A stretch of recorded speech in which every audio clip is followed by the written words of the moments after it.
Hello दोस्तों, मैं हूँ मोनिका और आज के इस ऑडियो के सफ़र में मैं आप सभी का स्वागत करती हूँ। दोस्तों, आज की सुबह यदि आप कुछ अच्छा सुन रहे हैं तो आप परमेश्वर के वचन को सुन रहे हैं। आज की कहानी है एक भागे हुए दास की, एक जेल में बंद प्रेरित की और एक पत्र की जिसने दो दिलों को बदल दिया। जी हाँ, ये कहानी है संत पौलुस और उनेसिमुस की। एक समय की बात है जब रोम की गलियों में एक आदमी दौड़ रहा था। उसके पैरों में छाले थे, सांस थमी हुई थी और दिल में भय था। उसका नाम था उनेसिमुस। वह अपने मालिक फिलेमोन के घर से भागा हुआ दास था।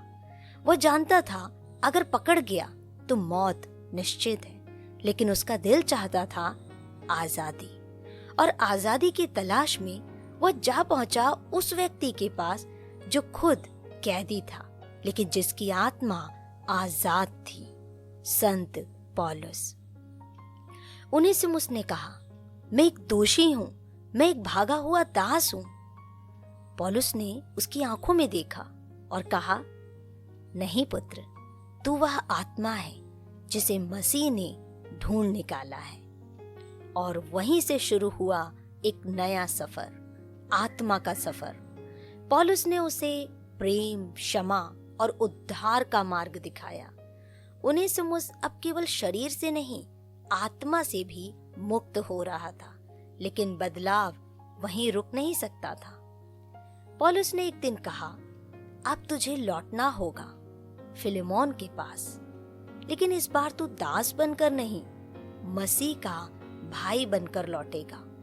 उनेसिमुस कांप उठा, लेकिन पौलुस ने उसे एक पत्र सौंपा, एक पत्र जिसमें लिखा था, अब वह केवल दास नहीं, दास से बढ़कर है, मेरा प्रिय भाई है। उसे वैसे ही स्वीकार करो जैसे तुम मुझे स्वीकार करते हो। जब फिलेमोन ने वह पत्र पढ़ा, वह क्रोध में नहीं फूटा, बल्कि उसके हृदय से प्रेम की धार बह निकली। उसने उनेसिमुस को गले से लगा लिया और वह क्षण केवल एक दास की आजादी का नहीं था, वह मसीह के प्रेम की जीत थी। प्रिय श्रोताओं, ये कहानी हमें सिखाती है कि कोई भी व्यक्ति इतना गिरा हुआ नहीं है कि मसीह उसे उठा ना सके। जहां दुनिया सजा देती है वहां मसीह क्षमा करता है। जहां रिश्ते टूटते हैं वहां मसीह भाईचारा लाता है।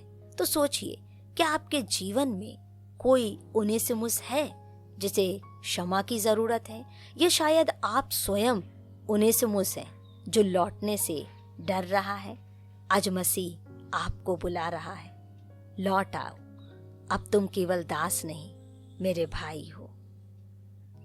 दोस्तों, आप सुन रहे थे मोनिका की आवाज में प्रभु के सुंदर वचन को।